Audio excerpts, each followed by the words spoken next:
Hi ಸ್ನೇಹಿತರೆ, ಎಲ್ರಿಗೂ ನಮಸ್ಕಾರ. ಎಲ್ರಿಗೂ ಪೊಲೀಸ್ ಮಂಜಣ್ಣ ಯೂಟ್ಯೂಬ್ ಚಾನಲ್ಗೆ ಆತ್ಮೀಯವಾದ ಸ್ವಾಗತ. ಸ್ನೇಹಿತರೆ, ನಾವು ಆಗಸ್ಟ್ ತಿಂಗಳಿಂದ ಉಚಿತವಾಗಿ ಕರೆಂಟ್ ಅಫೇರ್ಸ್ ನ ಮಾಡ್ತಾ ಇದ್ದೀವಿ. ಸ್ನೇಹಿತರೆ, ಗ್ರಾಮೀಣ ಭಾಗದ ಬಡ ವಿದ್ಯಾರ್ಥಿಗಳು ಮತ್ತು ನಗರ ಪ್ರದೇಶದ ಬಡ ವಿದ್ಯಾರ್ಥಿಗಳನ್ನ ಗುರಿಯಾಗಿಟ್ಟುಕೊಂಡು, ಅಂದ್ರೆ ಅವ್ರಿಗೆ ಮ್ಯಾಗಝೈನ್ ಅನ್ನ ಕೊಂಡ್ಕೊಳ್ಳೋ ಶಕ್ತಿ ಇರೋದಿಲ್ಲ, ಅವ್ರಿಗೆ ಅನುಕೂಲ ಆಗ್ಲಿ ಅನ್ನೋ ಒಂದೇ ಒಂದು ಉದ್ದೇಶದಿಂದ ನಾವು ಉಚಿತವಾಗಿ ಆನ್ಲೈನ್ ಕ್ಲಾಸ್ ನ ಮಾಡ್ತಾ ಇದೀವಿ. ಅದು ಕರೆಂಟ್ ಅಫೇರ್ಸ್ ನ ಮಾಡ್ತಾ ಇದೀವಿ. ಸ್ನೇಹಿತರೆ, ನೀವು ಸಬ್ಜೆಕ್ಟ್ ಅನ್ನ ಬೇಕಾದ್ರೆ ಓದ್ಕೊಬಹುದು. ಎಕ್ಸಾಮ್ ಅಲ್ಲಿ ಅತಿ ಹೆಚ್ಚು ಮಾರ್ಕ್ಸ್ ತಂದು ಕೊಡ್ತಕ್ಕಂತ ಸಬ್ಜೆಕ್ಟ್ ಯಾವುದು ಅಂದ್ರೆ ಕರೆಂಟ್ ಅಫೇರ್ಸ್. ಯಾರು ಕರೆಂಟ್ ಅಫೇರ್ಸ್ ನ ಕರೆಕ್ಟ್ ಆಗಿ ಓದ್ಕೊಂಡಿರ್ತಾರೋ ಅವ್ರಿಗೆ ಎಕ್ಸಾಮ್ ಅಲ್ಲಿ ಸಕ್ಸಸ್ ಅನ್ನೋದು ಸಿಗುತ್ತೆ. ಸ್ನೇಹಿತರೆ, ನೀವು ಒಂದು ತಿಂಗಳವರೆಗೂ ಮ್ಯಾಗಝೈನ್ ಓದ್ಲಿಕ್ಕೆ, ಕರೆಂಟ್ ಅಫೇರ್ಸ್ ಓದ್ಲಿಕ್ಕೆ ಕಾಯ್ಬಾರ್ದು. ಆ ಒಂದು ಉದ್ದೇಶದಿಂದಲೂ ಕೂಡ ನಾವು ಕರೆಂಟ್ ಅಫೇರ್ಸ್ ನ ಉಚಿತವಾಗಿ ಮಾಡ್ತಾ ಇದೀವಿ. ಸ್ನೇಹಿತರೆ, ಎಲ್ಲರೂ ಕೂಡ ಇದು ಸದುಪಯೋಗ ಪಡ್ಕೊಳ್ಳಿ ಅಂತ ಹೇಳಿ ಲಾಸ್ಟ್ ಕ್ಲಾಸ್ ಅಲ್ಲಿ ನಾವು ಕಾಮನ್ವೆಲ್ತ್ ಗೇಮ್ಸ್ ಬಗ್ಗೆ ನೋಡಿದ್ವಿ. ಈ ಒಂದು ಆಗಸ್ಟ್ ತಿಂಗಳ 3 ದಿನದಲ್ಲಿ ಏನೇನು ಕರೆಂಟ್ ಅಫೇರ್ಸ್ ಅಪ್ಡೇಟ್ ಆಗಿದೆ ಅಂತ ಹೇಳಿ ಈ ದಿನ ನೋಡೋಣ ಬನ್ನಿ. ಫಸ್ಟ್ ಗೆ ಸ್ನೇಹಿತರೆ, ಕೃತಕ ಬಾಹ್ಯಾಕಾಶ ಯೋಜನೆ ಪ್ರೀತಿ ಜೈಪಾಲ್ ನೋಡಿ. ಕೃತಕ ಬಾಹ್ಯಾಕಾಶ ಯೋಜನೆಗೆ ಆಯ್ಕೆಯಾದ ಮೊದಲ ಭಾರತೀಯ ಮಹಿಳೆ ಯಾರು ಅಂತ ಕೇಳಿದ್ರೆ ಪ್ರೀತಾ ಜೈಪಾಲ್. ಕೃತಕ ಬಾಹ್ಯಾಕಾಶ ಯೋಜನೆಯಲ್ಲಿ ಭಾಗವಹಿಸಿದ ಮೊದಲ ಮಹಿಳೆ ಪ್ರೀತಿ ಜೈಪಾಲ್. ಪ್ರೀತಾ ಜೈಪಾಲ್ ಇವರು ನಮ್ಮ ಕರ್ನಾಟಕದವರು. ಅದು ಬಹಳ ವಿಶೇಷತೆ. ನಮ್ಮ ಕರ್ನಾಟಕದ ಪ್ರೀತಾ ಜೈಪಾಲ್ ಅವರು ಕೃತಕ ಬಾಹ್ಯಾಕಾಶ ಯೋಜನೆಗೆ ಆಯ್ಕೆಯಾಗಿದ್ದಾರೆ. ಈ ಯೋಜನೆ ಯಾರ್ಯಾರ ಸಹಕಾರದೊಂದಿಗೆ ಆಗ್ತಾ ಇದೆ ಅಂದ್ರೆ ಇಎಸ್ಎ ಮತ್ತೆ ನಾಸಾ. ಇಎಸ್ಎ ಮತ್ತು ನಾಸಾ ಅವರ ಸಹಯೋಗದೊಂದಿಗೆ ಈ ಕೃತಕ ಬಾಹ್ಯಾಕಾಶ ಯೋಜನೆ ಸಾಗ್ತಾ ಇದೆ. ಇದರ ಪ್ರಮುಖ ಎಕ್ಸಾಮ್ಗೆ ನಿಮ್ಗೆ ಕೇಳ್ತಾರೆ, ಇತ್ತೀಚೆಗೆ ಪ್ರಾರಂಭವಾದ ಕೃತಕ ಬಾಹ್ಯಾಕಾಶ ಯೋಜನೆಯ ಮುಖ್ಯ ಉದ್ದೇಶ ಏನಂತ ಕೇಳಿದ್ರೆ ಚಂದ್ರ ಮತ್ತು ಮಂಗಳ ಗ್ರಹದ ಮೇಲಿನ ಮಾನವ ಸಹಿತ ಕಾರ್ಯಾಚರಣೆಗಳ ತರಬೇತಿ ಮತ್ತು ಸಂಶೋಧನೆ. ಇದು ಬಹಳ ಇಂಪಾರ್ಟೆಂಟ್ ಆಗುತ್ತೆ ಸ್ನೇಹಿತರೆ. ಇತ್ತೀಚೆಗೆ ಯೋಜನೆಯಾಗಿ ರೂಪುಗೊಂಡ ಕೃತಕ ಬಾಹ್ಯಾಕಾಶ ಯೋಜನೆಯ ಮುಖ್ಯ ಉದ್ದೇಶ ಏನು ಅಂದ್ರೆ ಚಂದ್ರ ಮತ್ತು ಮಂಗಳ ಗ್ರಹದ ಮೇಲಿನ ಮಾನವ ಸಹಿತ ಕಾರ್ಯಾಚರಣೆಗಳ ತರಬೇತಿ ಮತ್ತು ಸಂಶೋಧನೆ. ಸ್ನೇಹಿತರೆ, ಈ ಒಂದು ವಾರದಲ್ಲಿ ಇಡೀ ಪ್ರಪಂಚವನ್ನ ಬೆಚ್ಚಿ ಬೀಳಿಸಿದಂತಹ ಒಂದು ಸಿಟಿ ಇದೆ. ಏನಪ್ಪಾ ಅಂದ್ರೆ ಸ್ಯೂಟ ನಗರ. ಇದು ಒಂದೇ ದಿನ 60,000 ವಲಸಿಗರು ಈ ಒಂದು ಸ್ಪೈನ್ ನಗರಕ್ಕೆ ಬರ್ತಾ ಇದ್ದಾರೆ. ಅದನ್ನು ಇದು ನೋಡೋಣ ಅಂತ ಬನ್ನಿ. ಈ ಸಿಯೂಟ ನಗರ ಉತ್ತರ ಆಫ್ರಿಕಾದಲ್ಲಿದೆ. ಈ ಉತ್ತರ ಆಫ್ರಿಕಾ ಸ್ಯೂಟ ನಗರ ಉತ್ತರ ಆಫ್ರಿಕಾದಲ್ಲಿದ್ದು ಮೊರಾಕ್ಕೋ ದೇಶದ ಗಡಿಯಲ್ಲಿದೆ. ಇದು ಸ್ಪೇನ್ ದೇಶದ ಆಡಳಿತಕ್ಕೆ ಒಳಪಟ್ಟಿದೆ. ಸ್ನೇಹಿತರೆ, ನಿಮ್ಗೆ ಕೇಳ್ತಾರೆ, ಇತ್ತೀಚೆಗೆ ಸುದ್ದಿಯಲ್ಲಿದ್ದಂತಹ ಸ್ಯೂಟ ನಗರ ಯಾವ ದೇಶದ ನಿಯಂತ್ರಣದಲ್ಲಿದೆ ಅಂದ್ರೆ ಸ್ಪೈನ್ ದೇಶದ ನಿಯಂತ್ರಣದಲ್ಲಿ ಇದೆ. ಸ್ಯೂಟ ನಗರ ಸ್ಪೈನ್ ದೇಶದ ನಿಯಂತ್ರಣದಲ್ಲಿದೆ. ಆದ್ರೆ ಇದು ಉತ್ತರ ಆಫ್ರಿಕಾದ ಭಾಗದಲ್ಲಿದೆ. ಉತ್ತರ ಆಫ್ರಿಕಾದ ಭಾಗದಲ್ಲಿದೆ, ಸರಿನಾ ಸ್ನೇಹಿತರೆ? ಇದು ಜಿಬ್ರಾಲ್ಟರ್ ಜಲಸಂಧಿಯ ಒಂದು ಭಾಗವಾಗಿದೆ. ಸ್ಯೂಟ ನಗರ ಜಿಬ್ರಾಲ್ಟರ್ ಜಲಸಂಧಿಯ ಒಂದು ಭಾಗ ಇದೆ. ಎಕ್ಸಾಮ್ಗೆ ಜಿಬ್ರಾಲ್ಟರ್ ಜಲಸಂಧಿ ಬಗ್ಗೆ ತುಂಬಾ ಸಲ ಕ್ವಶನ್ಸ್ ಕೇಳಿದ್ದಾರೆ. ನೋಡೋಣ ಬನ್ನಿ. ಜಿಬ್ರಾಲ್ಟರ್ ಜಲಸಂಧಿ ಯಾವ ಯಾವ ಪ್ರದೇಶಗಳನ್ನ ಸಂಪರ್ಕ ಕಲ್ಪಿಸುತ್ತೆ ಅಂತ ಹೇಳಿ ನೋಡಿದರೆ ಅಟ್ಲಾಂಟಿಕ್ ಸಾಗರ ಮತ್ತು ಮೆಡಿಟರೇನಿಯನ್ ಸಮುದ್ರವನ್ನ ಜಿಬ್ರಾಲ್ಟರ್ ಜಲಸಂಧಿ ಸಂಪರ್ಕ ಕಲ್ಪಿಸುತ್ತದೆ. ಇದು ಬೇರ್ಪಡಿಸುವ ಖಂಡಗಳು ನೋಡಿ. ಇದನ್ನು ಸಂಪರ್ಕ ಅಟ್ಲಾಂಟಿಕ್ ಸಾಗರ ಮತ್ತೆ ಮೆಡಿಟರೇನಿಯನ್ ಸಮುದ್ರನ ಸಂಪರ್ಕ ಕಲ್ಪಿಸಿದ್ರೆ ಇದು ಡಿವೈಡ್ ಮಾಡ್ತಕ್ಕಂಥ ಖಂಡಗಳು ಯಾವ ಅಂದ್ರೆ ಯುರೋಪ್ ಮತ್ತು ಆಫ್ರಿಕಾ. ಬೇರ್ಪಡಿಸುವ ದೇಶಗಳು, ಡಿವೈಡ್ ಮಾಡ್ತಕ್ಕಂಥ ದೇಶಗಳು ಯಾವ ಅಂತ ಕೇಳಿದ್ರೆ Spain and Morocco. Spain and Morocco. ಸ್ನೇಹಿತರೆ, ನಿಮ್ಗೆ ಮಧ್ಯಕಾಲೀನ ಭಾರತದ ಇತಿಹಾಸದಲ್ಲಿ ಮೊಹಮ್ಮದ್ ಬಿನ್ ತುಘಲಕ್ ಅಂತ ಹೇಳಿ ನೆನಪಾಗುತ್ತೆ. ಮಧ್ಯಕಾಲೀನ ಭಾರತ ಇತಿಹಾಸದಲ್ಲಿ ಮೊಹಮ್ಮದ್ ಬಿನ್ ತುಘಲಕ್ ಅಂತ ನೆನಪಾಗುತ್ತೆ. ಮೊಹಮ್ಮದ್ ಬಿನ್ ತುಘಲಕ್ಕನ ಆಸ್ಥಾನದಲ್ಲಿದ್ದಂತಹ ಇತಿಹಾಸಕಾರ ಯಾರು ಅಂತ ಕೇಳಿದ್ರೆ ಇಬ್ನ ಬಟೂಟ. ನಿಮ್ಗೆಲ್ರಿಗೂ ಗೊತ್ತಿರುತ್ತೆ. ಇಬ್ನ್ ಬಟೂಟ ಯಾವ ದೇಶದವನು ಅಂತ ಹೇಳಿ ಎಕ್ಸಾಮ್ ಅಲ್ಲಿ ಕ್ವಶನ್ಸ್ ಕೇಳಿದ್ರೆ ಈ ಮೊರಾಕ್ಕೋ ದೇಶದವನು ಇಬ್ನ ಬಟೂಟ. ಇಬ್ನ ಬಟೂಟ ಈ ಮೊರಾಕ್ಕೋ ದೇಶದವನು. ಸ್ಯೂಟ ನಗರ ಉತ್ತರ ಆಫ್ರಿಕಾದಲ್ಲಿದ್ದು ಮೊರಾಕ್ಕೋ ದೇಶದ ಗಡಿಯಲ್ಲಿದೆ. ಇದು ಸ್ಪೈನ್ ನ ನಿಯಂತ್ರಣದಲ್ಲಿದೆ. ಇದು ಬಹಳ ಬಹಳ ಇಂಪಾರ್ಟೆಂಟ್ ಸ್ನೇಹಿತರೆ. ನೋಡಿ, ಇದು ಇರ್ತಕ್ಕಂಥದ್ದು ಉತ್ತರ ಆಫ್ರಿಕಾದಲ್ಲಿ ಸ್ಯೂಟ ನಗರ. ಯಾರ ನಿಯಂತ್ರಣದಲ್ಲೈತೆ ಅಂತ ಕೇಳಿದ್ರೆ ಸ್ಪೇನ್ ದೇಶದ ನಿಯಂತ್ರಣದಲ್ಲೈತೆ. ಈ ಒಂದು ಸ್ಯೂಟ ನಗರದಿಂದಂತಹ ಸ್ಪೇನ್ ದೇಶಕ್ಕೆ 60,000 ವಲಸಿಗರು ಒಂದೇ ದಿನದಲ್ಲಿ ಬಂದ್ರೆ ಆ ದೇಶದ ಗತಿ ಏನಾಗ್ಬಿಡ ಹೇಳಿ ಅಲ್ವಾ? ಹಾಗಾಗಿ ಇದು ಅಂತಾರಾಷ್ಟ್ರೀಯ ಮಟ್ಟದಲ್ಲಿ ಅತಿ ಹೆಚ್ಚು ಸುದ್ದಿಯನ್ನು ಮಾಡ್ತು. ಎಕ್ಸಾಮ್ಗೆ ನಾವು ನಿರೀಕ್ಷೆ ಮಾಡಬಹುದಾದಂತಹ ಒಂದು ಪ್ರಶ್ನೆ ಇದಾಗಿದೆ. ನೆಕ್ಸ್ಟ್ ಸ್ನೇಹಿತರೆ, ಭಾರತ ಸರ್ಕಾರದ ಕೆಲವೊಂದು ಯೋಜನೆಗಳು ಇತ್ತೀಚೆಗೆ ಸುದ್ದಿಯಲ್ಲಿವೆ. ಆ ಯೋಜನೆಗಳು ಯಾವುವು ಅಂತೇಳಿ ನೋಡೋಣ ಬನ್ನಿ. ಪ್ರಧಾನಮಂತ್ರಿ ಕಿಸಾನ್ ಸಮ್ಮಾನ್ ನಿಧಿ ಯೋಜನೆ. ಸ್ನೇಹಿತರೆ, ಪ್ರಧಾನಮಂತ್ರಿ ಕಿಸಾನ್ ಸಮ್ಮಾನ್ ನಿಧಿ ಇತ್ತೀಚೆಗೆ ಸುದ್ದಿಯಲ್ಲಿ ಐತೆ. ಯಾಕಂತೇಳಿ ನೋಡೋಣ ಬನ್ನಿ. ಈ ಯೋಜನೆ 2019 ಫೆಬ್ರವರಿ 24, 2019 ಪ್ರಾರಂಭ ಆಯಿತು. ಈ 2026 ಸಾಲಿನ ಅವಧಿಗೆ ಈ ಯೋಜನೆ ಆಯ್ಕೆಯಾಗಿತ್ತು. ಈಗ ಇದನ್ನ 2030-31 ಮುಂದಿನ 5 ವರ್ಷಗಳವರೆಗೆ ವಿಸ್ತರಿಸಲಾಗಿದೆ. ನೋಡಿ, ಇದು ಬಹಳ ಬಹಳ ಇಂಪಾರ್ಟೆಂಟ್. 2019 ಎಸ್ಟಾಬ್ಲಿಷ್ಮೆಂಟ್ ಆಗುತ್ತೆ. ಅವಧಿ ಬಂದು 2026 ಎಂಡ್ ಆಗಿರುತ್ತೆ. ಬಟ್ ಇನ್ನ 5 ವರ್ಷ ಎಕ್ಸ್ಟೆಂಡ್ ಮಾಡಿದ್ದಾರೆ. ಸೊ ಹಾಗಾಗಿ ಪ್ರಧಾನಮಂತ್ರಿ ಕಿಸಾನ್ ಸಮ್ಮಾನ್ ನಿಧಿ ಸುದ್ದಿಯಲ್ಲೈತೆ. ಇದನ್ನ ಪ್ರಧಾನಮಂತ್ರಿ ಕಿಸಾನ್ ಸಮ್ಮಾನ್ ನಿಧಿ ಯೋಜನೆಯನ್ನ ಅನುಷ್ಠಾನ ಮಾಡೋ ಸಚಿವಾಲಯ ಯಾವ್ದು ಅಂತ ಕೇಳಿದ್ರೆ ಕೃಷಿ ಮತ್ತು ರೈತ ಕಲ್ಯಾಣ ಸಚಿವಾಲಯ ಇದನ್ನ ಅನುಷ್ಠಾನ ಮಾಡ್ತಿದೆ. ನಿಮ್ಗೆ ಎಲ್ರಿಗೂ ಗೊತ್ತಿರುತ್ತೆ ಸ್ನೇಹಿತರೆ, ಪ್ರಧಾನಮಂತ್ರಿ ಕಿಸಾನ್ ಕ್ವಶನ್ ಕೇಳಿದ್ರೆ ಆಲ್ರೆಡಿ ಪ್ರಧಾನಮಂತ್ರಿ ಕಿಸಾನ್ ಸಮ್ಮಾನ್ ನಿಧಿ ಯೋಜನೆಯಡಿ ರೈತರಿಗೆ ಸಿಗುವ ವಾರ್ಷಿಕ ಸಬ್ಸಿಡಿ ಎಷ್ಟು ಅಂತ ಕೇಳಿದ್ರೆ, ಸಹಾಯಧನ ಎಷ್ಟು ಅಂತ ಕೇಳಿದ್ರೆ 6,000. ಎಷ್ಟು? 6,000. 3 ಕಂತುಗಳಲ್ಲಿ ಕೊಡ್ತಾರೆ ಸ್ನೇಹಿತರೆ. ಇದನ್ನು ಕ್ವಶನ್ಸ್ ಕೇಳಿದರೆ ಎಕ್ಸಾಮ್ ಅಲ್ಲಿ ಸ್ಟೇಟ್ಮೆಂಟ್ ವೈಸ್ ಅಲ್ಲಿ ನಿಮ್ಗೆ ಬರುತ್ತೆ. ರೈತರಿಗೆ 3,000 ಸಹಾಯಧನವನ್ನು ಕೊಡ್ತಾರೆ. ನೆಕ್ಸ್ಟ್ 6,000 ಸಹಾಯಧನವನ್ನು ಕೊಡ್ತಾರೆ. ಅದು 3 ಕಂತುಗಳಲ್ಲಿ ಕೊಡ್ತಾರೆ. ಎಷ್ಟು ಕಂತಲ್ಲಿ? 3 ಕಂತುಗಳಲ್ಲಿ ಕೊಡ್ತಾರೆ. ಪ್ರತಿ ಕಂತಿಗೆ 2,000 ಕೊಡ್ತಾರೆ. ಡೈರೆಕ್ಟ್ ಖಾತೆಗೆ, ರೈತರ ಖಾತೆಗೆ ಜಮಾ ಆಗುತ್ತೆ. ಇನ್ನೊಂದು ಇಂಪಾರ್ಟೆಂಟ್ ಐತೆ, ಪ್ರಧಾನಮಂತ್ರಿ ಸರೋವರ ಯೋಜನೆ. ಇದು 2026 ಇಂದ ಪ್ರಾರಂಭವಾಗಿದೆ. ಅಂದ್ರೆ ಈ ವರ್ಷ ಪ್ರಾರಂಭವಾಗಿ 2031-31ರವರೆಗೆ ಈ ಯೋಜನೆ ಜಾರಿಯಲ್ಲಿರ್ತದೆ. ಎಕ್ಸ್ಟೆಂಡ್ ಆದ್ರೆ ಅಚ್ಚರಿ ಇಲ್ಲ. ಇದ್ರ ಉದ್ದೇಶ ಏನಪ್ಪಾ ಅಂದ್ರೆ ತೇಲುವ ಸೌರಶಕ್ತಿ ಉತ್ಪಾದನೆಗೆ ಉತ್ತೇಜನ ನೀಡ್ತಕ್ಕಂಥದ್ದು. ಫ್ಲೋಟಿಂಗ್ ಸೋಲಾರ್ ಪವರ್ಗೆ ಎನ್ಕರೇಜ್ ಮಾಡ್ತಕ್ಕಂಥದ್ದು ಪ್ರಧಾನಮಂತ್ರಿ ಸರೋವರ್ ಯೋಜನೆಯ ಉದ್ದೇಶ. ನಿಮ್ಗೆ ಸ್ನೇಹಿತರೆ ಇದು ಹೊಸ ಪ್ಲಾನು, ಹಾಗಾಗಿ ಬಹಳ ಇಂಪಾರ್ಟೆಂಟ್ ಆಗುತ್ತೆ ಎಕ್ಸಾಮ್ಗೆ. ನೋಡಿ, ಲಾಸ್ಟ್ ಎ ಗ್ರೂಪ್ ಎಕ್ಸಾಮ್ ಅಲ್ಲಿ ಕೇಂದ್ರ ಸರ್ಕಾರದ ಯೋಜನೆಗಳು ಮತ್ತೆ ರಾಜ್ಯ ಸರ್ಕಾರದ ಯೋಜನೆ ಬಗ್ಗೆ ತುಂಬಾ ಕ್ವಶನ್ ಕೇಳಿದ್ದಾರೆ. ಈ ಬಾರಿ ಸಿವಿಲ್ ಪೊಲೀಸ್ ಕಾನ್ಸ್ಟೇಬಲ್ ತುಂಬಾ ಈಸಿ ಕೇಳಿದ್ದಾರೆ. ಕೇಂದ್ರ ಸರ್ಕಾರ, ರಾಜ್ಯ ಸರ್ಕಾರದ ಬಗ್ಗೆ, ಯೋಜನೆಗಳ ಬಗ್ಗೆ ಕ್ವಶನ್.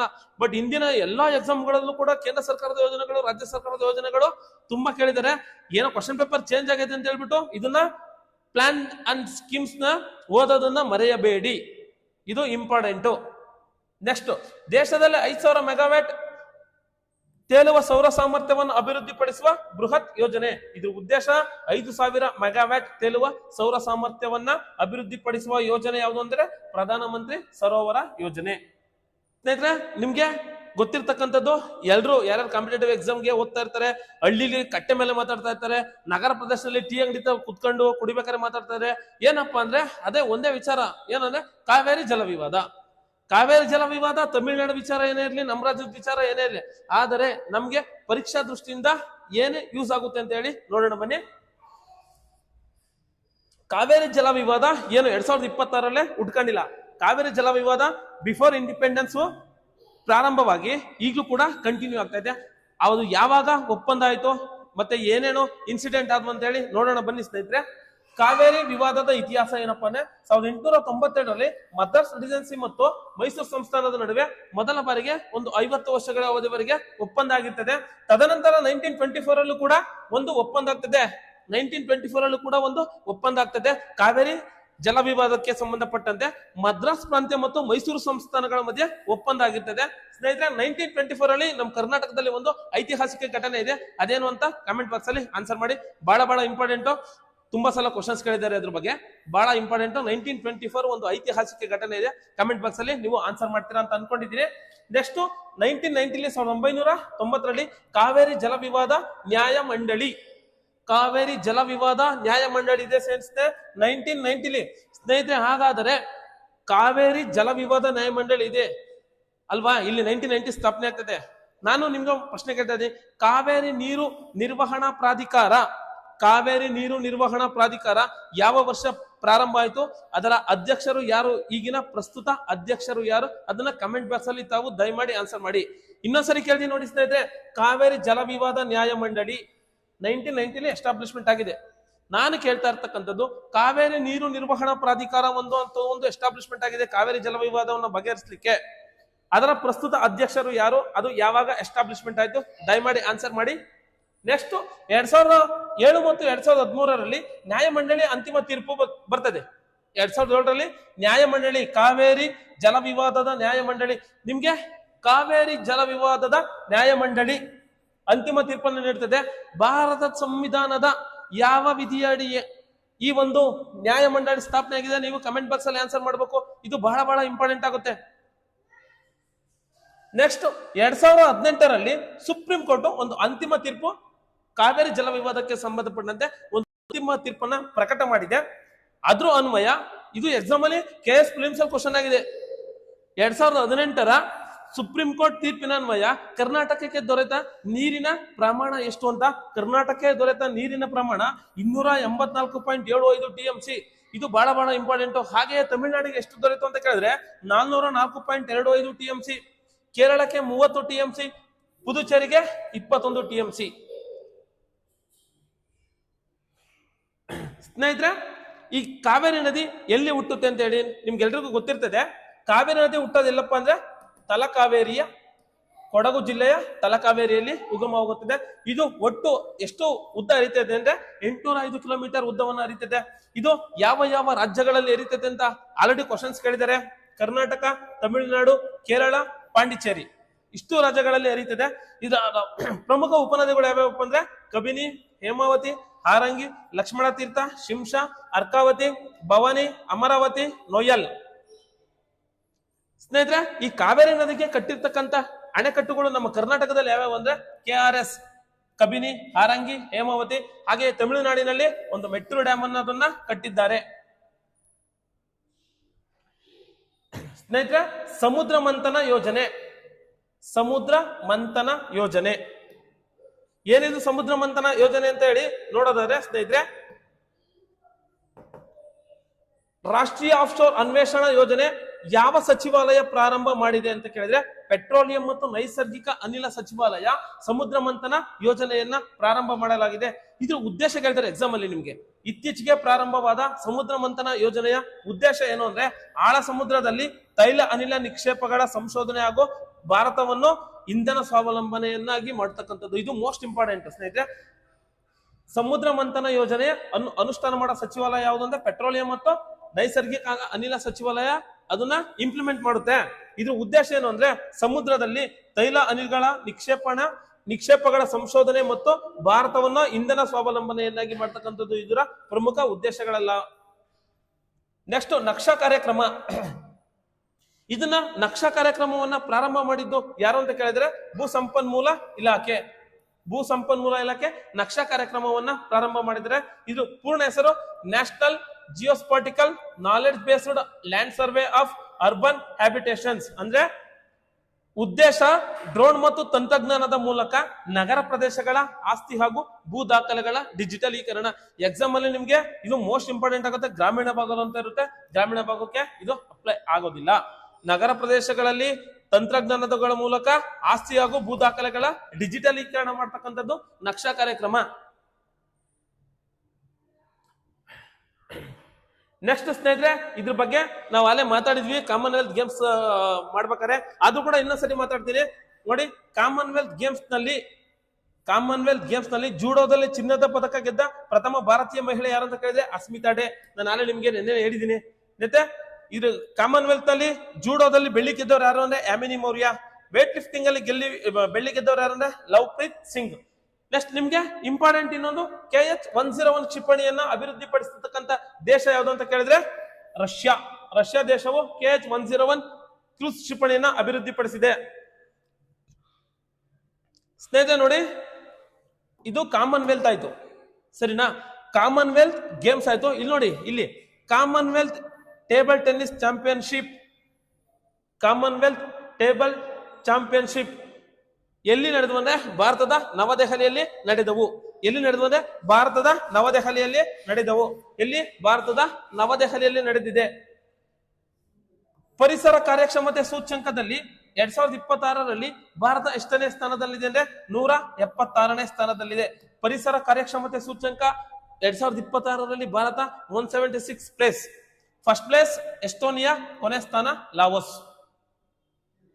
ಇನ್ನೊಂದ್ಸರಿ ಹೇಳ್ತೀನಿ, EPI ಪರಿಸರ ಕಾರ್ಯಕ್ಷಮತೆ ಸೂಚ್ಯಂಕ environmental performance index 2026. India's rank is 176. First rank Estonia, last rank Laos. ನೋಡಿ ಸ್ನೇಹಿತರೆ, ಚೀನಾದ ಕೃತಕ ಸೂರ್ಯ.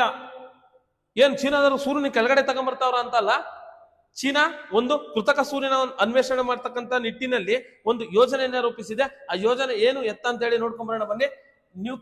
ಏನು ಎತ್ತ ಅಂತ ಹೇಳಿ ನೋಡ್ಕೊಂಡ್ಬರೋದಾರೆ ಸ್ನೇಹಿತರೆ, ಚೀನಾ ತೈಲದ ಮೇಲೆ ಅವಲಂಬನೆಯನ್ನ ಕಡಿಮೆ ಮಾಡೋದಿಕ್ಕೆ ಈ ಒಂದು ಕೃತಕ ಸೂರ್ಯ ಅನ್ನೋವನ್ನ ಮಾಡ್ತಾ ಇದೆ. ಎಲ್ಲಿ? ಚೀನಾದ ಒಂದು ಪ್ರದೇಶದಲ್ಲಿ ಕೃತಕ ಸೂರ್ಯನ ಸೃಷ್ಟಿ ಮಾಡ್ತಾ ಇದೆ.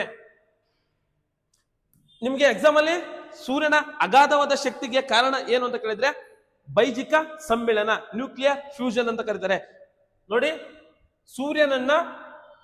ಸೂರ್ಯನ ಭಾಗದಲ್ಲಿ ಹೈಡ್ರೋಜನ್ ಪರಮಾಣುಗಳು ಜೋಡಣೆಯಾಗಿ ಹೀಲಿಯಂ ಬದಲಾಗುವ ಪ್ರಕ್ರಿಯೆಯನ್ನ ನಾವು ನ್ಯೂಕ್ಲಿಯರ್ ಫ್ಯೂಷನ್ ಅಂತ ಕರಿತೀವಿ.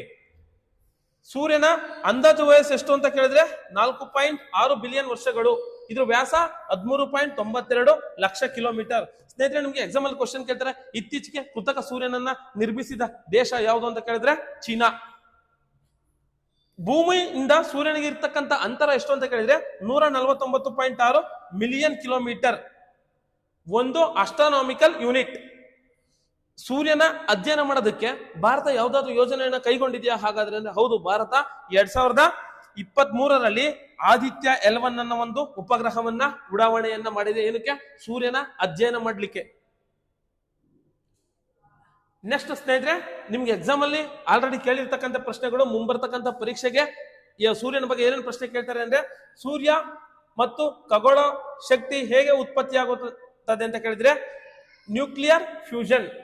ಭೂಮಿಯಿಂದ ಸೂರ್ಯನ ಸರಾಸರಿ ದೂರ ಎಷ್ಟು ಅಂತ ಕೇಳಿದ್ರೆ 149.6 ಮಿಲಿಯನ್ ಕಿಲೋಮೀಟರ್.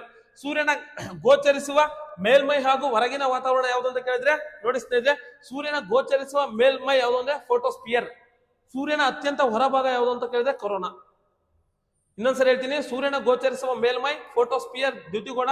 ಸೂರ್ಯನ ಅತ್ಯಂತ ಹೊರಪದರ ಕರೋನಾ. ಸೂರ್ಯನ ಅಧ್ಯಯನಕ್ಕೆ ಭಾರತ ಉಡಾವಣೆ ಮಾಡಿರುವ ಉಪಗ್ರಹ ಆದಿತ್ಯ L1 2023ರಲ್ಲಿ ಉಡಾವಣೆಯನ್ನ ಮಾಡಿದ್ದಾರೆ. ಸ್ನೇಹಿತರೆ, ಜಿಬ್ರಾಲ್ಟರ್ ಜಲಸಂಧಿಯು ಯಾವ ದೇಶಗಳು ಮತ್ತು ಖಂಡಗಳನ್ನ ಬೇರ್ಪಡಿಸುತ್ತದೆ? ಆಲ್ರೆಡಿ ಕ್ವಶನ್ಸ್ ಕೇಳಿದ್ದಾರೆ.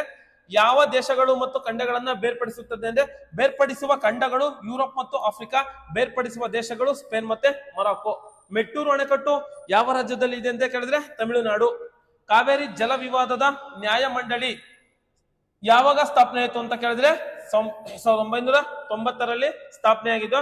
ಕಾವೇರಿ ನದಿಯ ಪ್ರಮುಖ ಉಪನದಿಗಳು ಕಬಿನಿ, ಹೇಮಾವತಿ, ಆರಂಗಿ, ಲಕ್ಷ್ಮಣ ತೀರ್ಥ, ಶಿಂಷಾ, ಅರ್ಕಾವತಿ, ಭವಾನಿ. ಧನ್ಯವಾದಗಳು ಸ್ನೇಹಿತರೆ. ನಮ್ಮ ಚಾನಲ್ ದಯಮಾಡಿ ಸಬ್ಸ್ಕ್ರೈಬ್ ಮಾಡಿ. ನಿಮ್ಗೆ ನಾವು ಹೇಳ್ತಕ್ಕಂಥ ಕಂಟೆಂಟ್ ನಿಮ್ಗೆ ಇಷ್ಟ ಆದ್ರೆ ಚಾನಲ್ ನ ದಯವಿಟ್ಟು ಸಬ್ಸ್ಕ್ರೈಬ್ ಮಾಡಿ. ಧನ್ಯವಾದಗಳು. ನೆಕ್ಸ್ಟ್ ವಿಡಿಯೋದಲ್ಲಿ ಸಿಗೋಣ. ಬಾಯ್, ಸಿ ಯು.